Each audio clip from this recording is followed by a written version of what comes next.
নাকি জিজ্ঞাসা করিস? হ্যাঁ। এই যে আপনার বাড়ির মালিককে ডাকবেন তো। স্যার বাড়ির মালিক রে কি করবেন আমারে কোন? আজব তো, মালিকের সাথে কথা তোমার সাথে আমি কেন বলবো? মালিককে ডাক দাও, যাও। স্যার সমস্যা নাই, কি দরকার আছে আপনি আমারে বলেন, আমি স্যারের করে দিতেছি। আমি বলছি না যে তোমার বাড়ির মালিককে ডাক দিতে, তার সাথে যে কথা আছে সেটা কি আমার তোমার সাথে বললে হবে? ডাক দিতে বলছি, ডাক দাও, যাও। স্যার আপনি মনে হয় বুঝতে পারতেছেন না, আমি মালিককে ডাক দিতেছি, আপনি আমার কাছে কোন, আমি স্যারের কইতাছি। আমি বুঝতে পারতেছি না, তোর কাছ থেকে শিখতে হবে যে আমি কোনটা বুঝতে পারবো কোনটা বুঝতে পারবো না। নিজের দিকে তাকাইছিস একবার? তুই জাস্ট একটা ঝাড়ুদার নি, ঠিক আছে? তুই গিয়ে ডাক দে, নাহলে কিন্তু সমস্যা হবে। স্যার দেখেন, আমি ঝাড়ুদার বলে আপনি আমার যাতা কইতে পারেন না, আপনি আমার অসম্মান করতেছেন কেন? আমি তোমার সাথে সম্মান দিয়ে কথা কইতাছি। তুই আমার সম্মান দিয়ে কথা বলবি না, কে বলবে? তুই তো আমার সম্মান দিবি, আমি কি তোর সম্মান দিয়ে কথা বলবো? তুই ঝাড়ু দিতেছিস, তুই আমার মুখে মুখে তর্ক করতেছিস লিটারেলি। তুই যা, ডাক দিতে বলছি, ডাক দে। এই তোরা কি বলছিস শুনতে পাচ্ছিস না? যা তাড়াতাড়ি তোর ম্যামকে ডাক, যা। স্যার আপনি যেটা ভাবতেছেন এরকম কিছু না, আপনি আমার কাছে কোন, আমি ম্যাডামের ডাইকা আনতাছি, আপনি আমার কাছে কোন। তোর কত বড় সাহস, তুই আমার মুখে মুখে বারবার তর্ক করতেছিস, তাই না?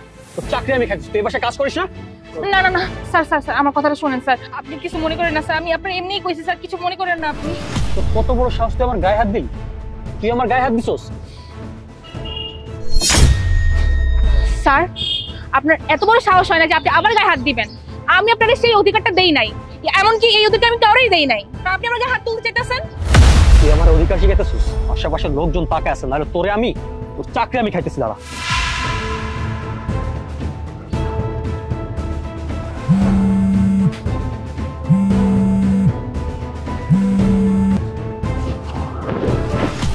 হ্যালো হ্যালো, কোথায় তুমি? আমি কোথায়, তুমি কোথায় সেটা বলো। হ্যাঁ আমি চলে আসছি, আমি তোমার গেটের সামনে দাঁড়ানো। বাসার গেটের সামনে? আমি তো বাসার গেটের সামনে। আরে আমি তোমার গেটের সামনে দাঁড়ানো, এই যে আমি কালো একটা ড্রেস পরা, আমার সাথে আমার একটা ফ্রেন্ড আছে। তুমি একটু পিছনে তাকাও, তাহলে আমাকে দেখতে পারবে। আরে পিছনে তাকায় কি দেখবো? পিছনে একটা ঝাড়ুদার নিয়ে আমার সাথে কি বাজে ব্যবহার করতেছো? তুমি এখানে আসো প্লিজ। তো এটা তো মনে হচ্ছে যে তোর সেই গার্লফ্রেন্ড, তাড়াতাড়ি ওরে কনভিন্স কর, নাহলে কিন্তু সব মাটি হয়ে যাবে। হ্যাঁ হ্যাঁ, আসলে আসলে হইছে কি, তুমি তুমি এই পোশাকে কেন? আমি তো এটাই বুঝতে পারলাম না। মানে আমি বুঝি নাই, বুঝছো? আমি ভাবছি একটা ঝাড়ুদার, তার সাথে আমি কিন্তু ওই ধরনের ছেলে না। হ্যাঁ তুমি যেরকমটা আমাকে ভাবতেছো, সরি। সরি? তোমাকে সরি বলছো? ও আচ্ছা, কি কারণে সরি বলছো?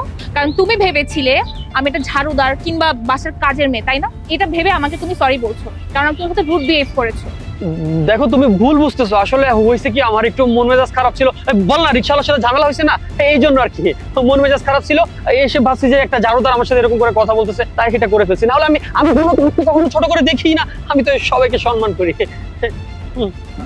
সরি, প্লিজ মাফ করে দাও, সবই তো তোমাকে বুঝায় বললাম, তাই না? তুমি এখনই আমার চোখের সামনে থেকে এখান থেকে বের হয়ে যাও। দেখো আমার কথাটা শোনো, আমি তোমাকে সবকিছু বুঝাবো। তোমাকে বলেছি বের হয়ে যেতে, জাস্ট আউট।